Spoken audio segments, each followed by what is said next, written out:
Welcome to the First Right Podcast, a weekly conservative news show brought to you by Restoration of America. I'm your host, Jerry Ewalt, Chief Marketing Officer of Restoration of America.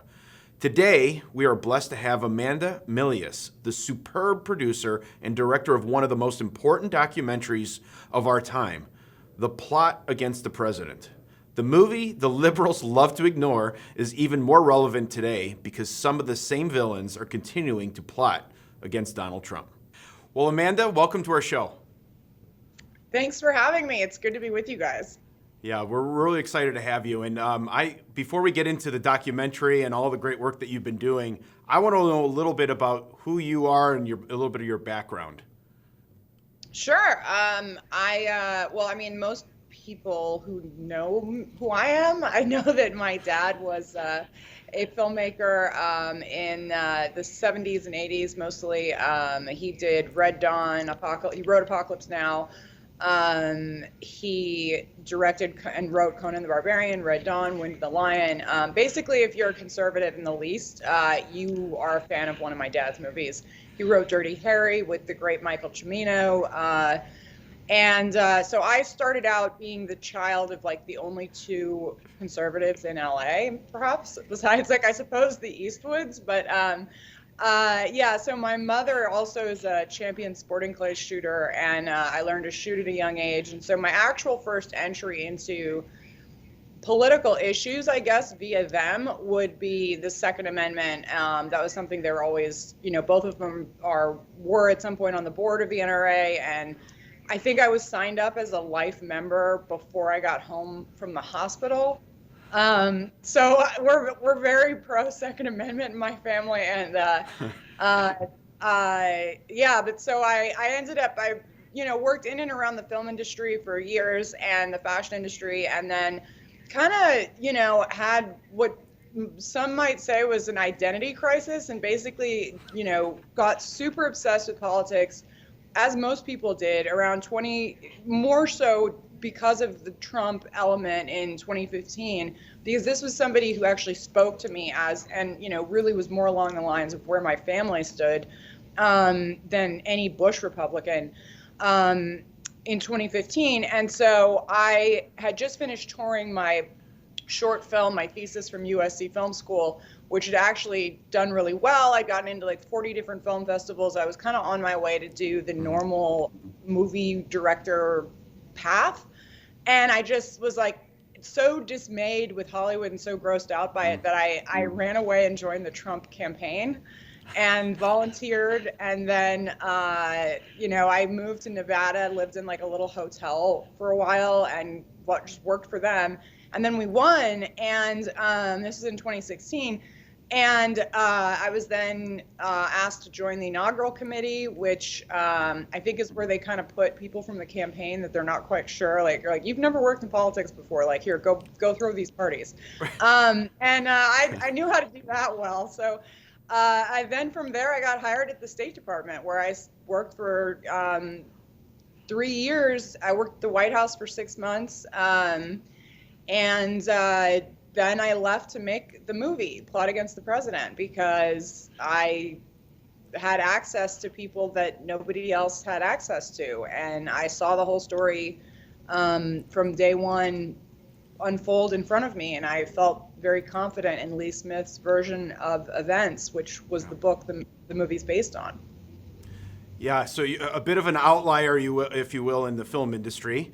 And your career took a little bit of a different trajectory than most film people do at that point, and we're glad it did. And your documentary, The Plot Against the President, absolutely fantastic, and we're going to show a clip of that documentary right now.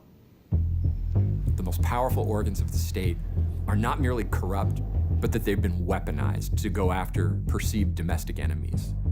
And that's very scary. Our constitutional democracy enshrines the peaceful transfer of power. We are now all rooting for his success. The peaceful transition of power is one of the hallmarks of our democracy. We don't live in the United States of America as is any of us would like to understand it. We have a peaceful transition of power process That's not what happened. They interviewed General Flynn, and they did it in what was a complete ambush. I thought it's early enough. Let's just send a couple guys over. And the audience was, ha, ha, ha, ha. How funny to set up an innocent man. This is what third world security states do. They spy on their political opponents like this. This is part of a concerted Russian influence operation. Russian interference. They colluded. They were in on it. He would constantly say, I have seen evidence of collusion. Until this is released, I can't comment. I can't go into the particulars. Russians, I'm not going to be specific as... But he knew he could just say it on TV and then hide behind, well, it's all classified, I can't get into it. Well, it's classified. You can't see it. Collusion. You just got to be willing to see it. New York's Daily News ran this front page, Trump is Hitler. How could 62 million Americans vote for Hitler? Are 62 million Americans Nazis? We really almost thought it was a joke. Like, really, you're not going to accept that you lost this election? Then they see the Russia collusion narrative sitting right there in front of them and say, why don't we just say that he cheated? It divided the country in ways that people can't imagine. It's inspired massive violence. It's given people who are bad faith actors a license to do whatever they want because they literally feel like they're fighting Russian spies and Nazis. Russiagate has been the most egregious abuse of everything that was supposed to have been good about our government. The thing that they were investigating the Trump campaign for is what they themselves were doing.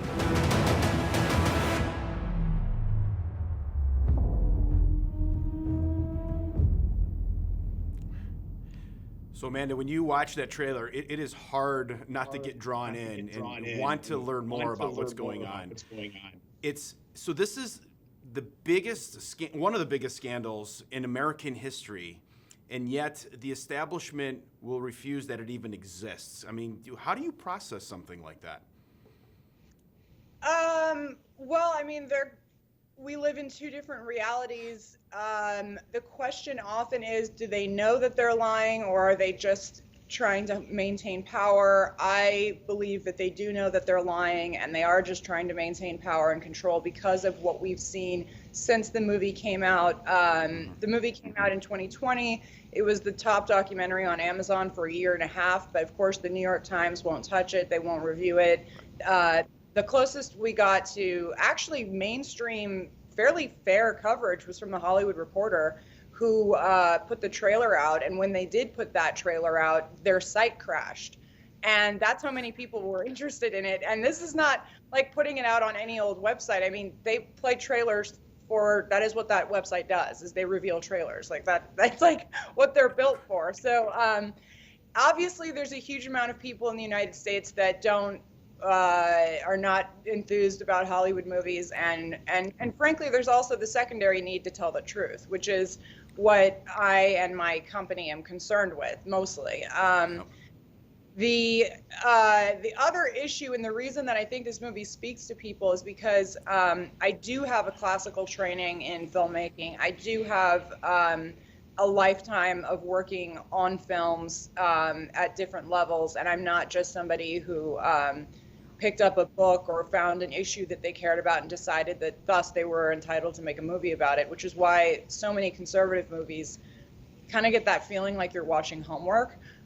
This movie actually feels like a spy thriller because it's a real life spy thriller, and I think that led a lot to its success because it's entertaining from the moment it starts to the moment it ends. There's not a boring moment in it. Yeah, it's funny to see people admitting now things that we unveiled in 2020. I mean, there's still nuggets of information in that movie that haven't been dealt with. A lot of the stuff that we talk about with some sources that were not able to be identified regarding what was going on in Libya. The thing about this situation we find ourselves in this country is that everything's linked. The Russiagate plot is not unrelated to Benghazi.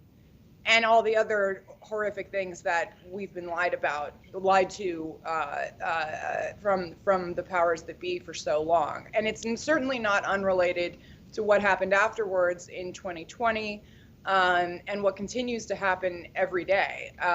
So that's why I tell people, it's about Russiagate. It's the blueprint for an operation. And once you see it, you can spot it everywhere. Well, I think that's amazing that you said it. You say it's entertaining, and you could reclassify it maybe as a horror movie if you want, but it wouldn't be entertaining if it wasn't true, though. I mean, this is actually true, and it is horrific, right? What you're touching on, and what you're telling me right now is that this isn't going away. This is just the beginning. I mean, what we saw. In fact, I think you refer to this as a primer. This is a primer to Russiagate. If you want to know about Russiagate, you need to watch this documentary. And just so we're all clear, it's not going away. I mean, we're going to see this come back into the news cycle. I mean, we're currently seeing it, but it's going to keep coming back more often as we get closer and closer to the elections. Not only that, but it's not an accident that the president tweeted when he was still on Twitter. The president tweeted a link to the movie saying it was great, 4 stars, blah blah blah, like a couple times during 2020 and in 2021.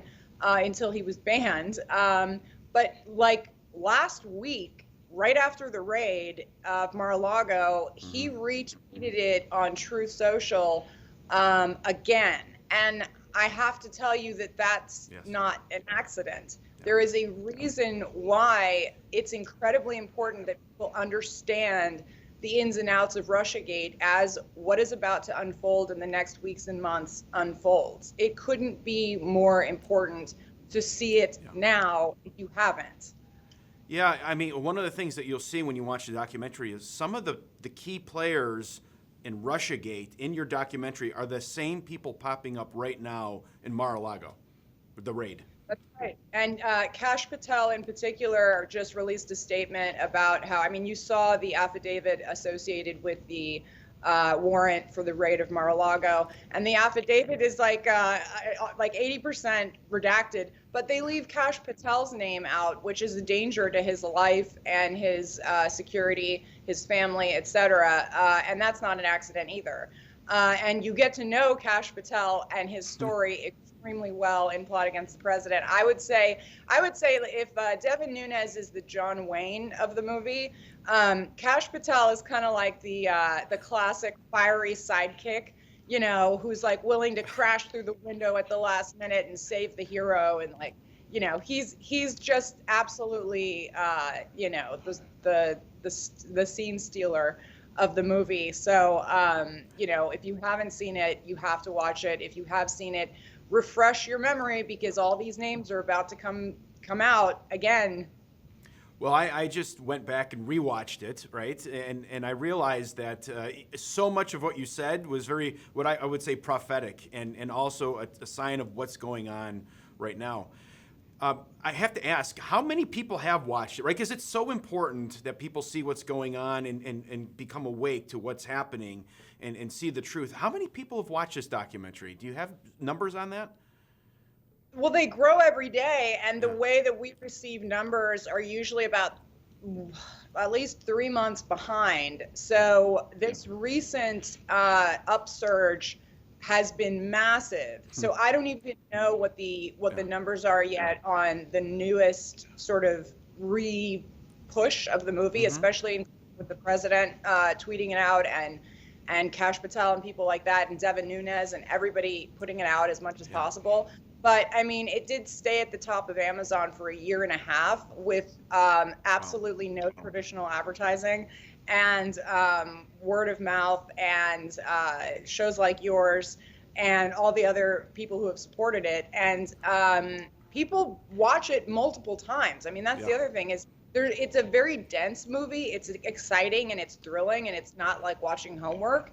But at the same time, there's so much information in it that a lot of people are watching it again and they're like, oh, I remember this. Okay, now this is making even more sense. And it's meant to be something that a Russiagate specialist can say, okay, yes, this is correct. This is like the correct timeline, all the correct information.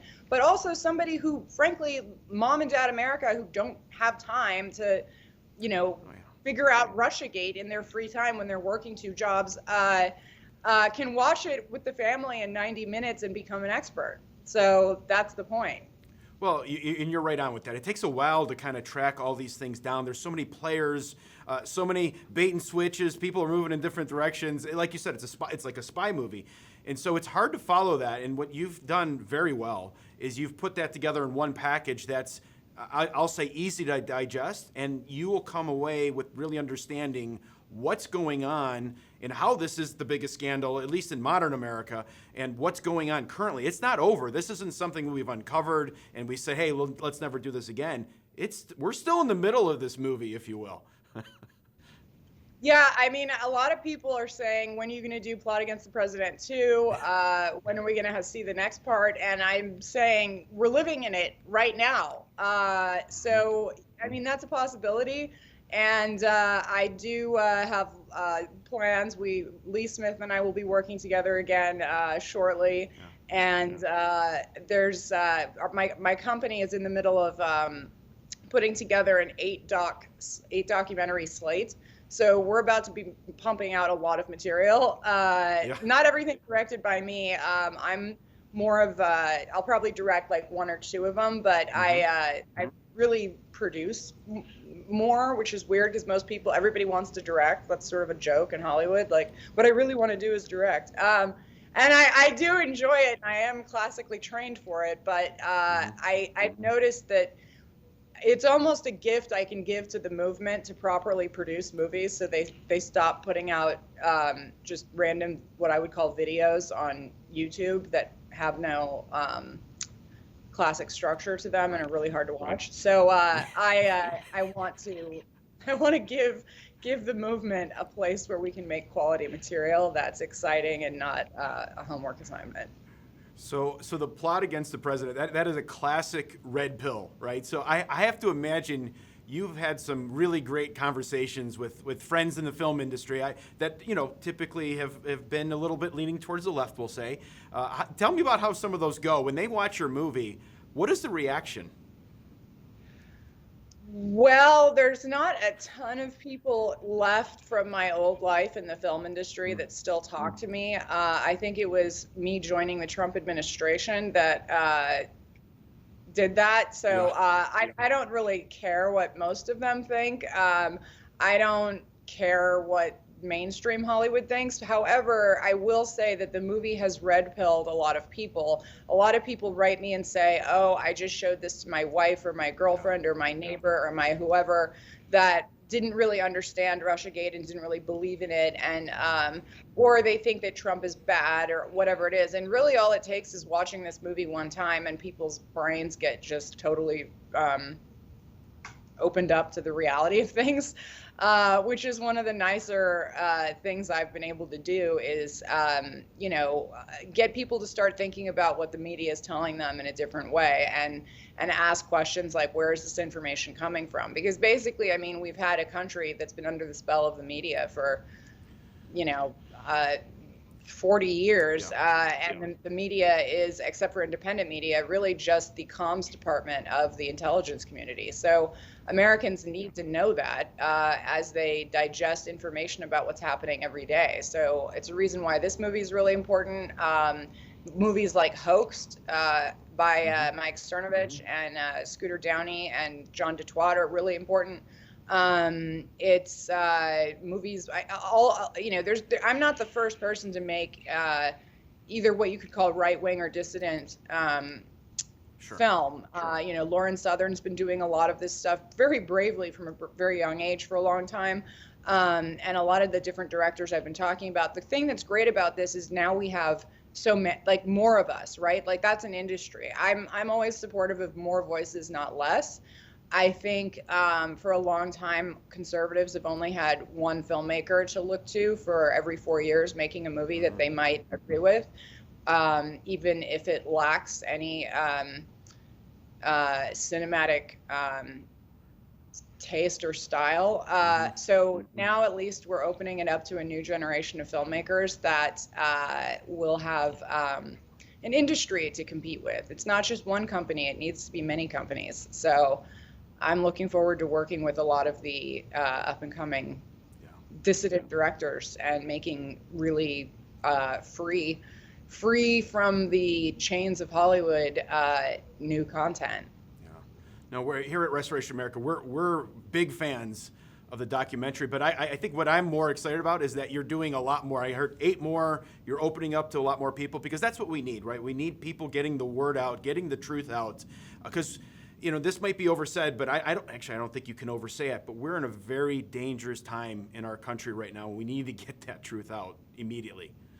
It couldn't be more dangerous. And one of the things I point to recently is everyone and their mom, which is great. This is a good thing because people are getting it now. They're referring to the weaponization of our institutions. The first time I heard that phrase was in this movie by Michael Anton. And he is like he almost gets annoyed when you call him a prophet, which is what a lot of us call him because he's been right about so much. Yeah. But he says that what he does is he's just paying attention to what's happening around him and takes the left at their word and takes the Democratic Party at their word and thus is able to predict a lot of things that happen. And I think that's one of the things in this movie that you will not come away from this movie having a whole bunch of faith in the current state of our institution. And that's the point. We are at an absolute tipping point. Our institutions are completely, especially the security state, is completely and totally corrupt and fake and does basically exist to persecute its domestic enemies. And the sooner people realize that and get over this Hannity line of the rank and file at the intel community or at the FBI or whatever, they're fine. No, they're not. There's their State Department, what I saw while I was in the administration, everything that's displayed in this movie, things are not okay. So it's time to wake up to that fact. And if this movie helps make that happen, then all the better. Yeah, no, I remember when COVID hit, we'd see a sign. There was a sign outside in our neighborhood, and it would say, everything's going to be okay. And I remember thinking, no, it's not going to be okay. We need to wake up and understand what is going on. So, Amanda, I'm just so grateful, again, for the work that you're doing and how you're helping other people get the truth out and the word. And we're just so grateful to have you on your show. And, hey, keep up the great work. Thank you. Thank you for having me, and thanks for spreading the word. Well, all right. Well, that's our show for today. Thank you so much for tuning in and supporting conservative media. Don't ever forget that by working together and staying diligent, we conservatives can bring our country back to true greatness. Until next week, let's all keep praying that God will continue to bless America. First Right, a new kind of news summary without the liberal slant. Every morning, in your inbox, always free. Subscribe by texting First Right to 30161. That's First Right, all caps, one word, to 30161.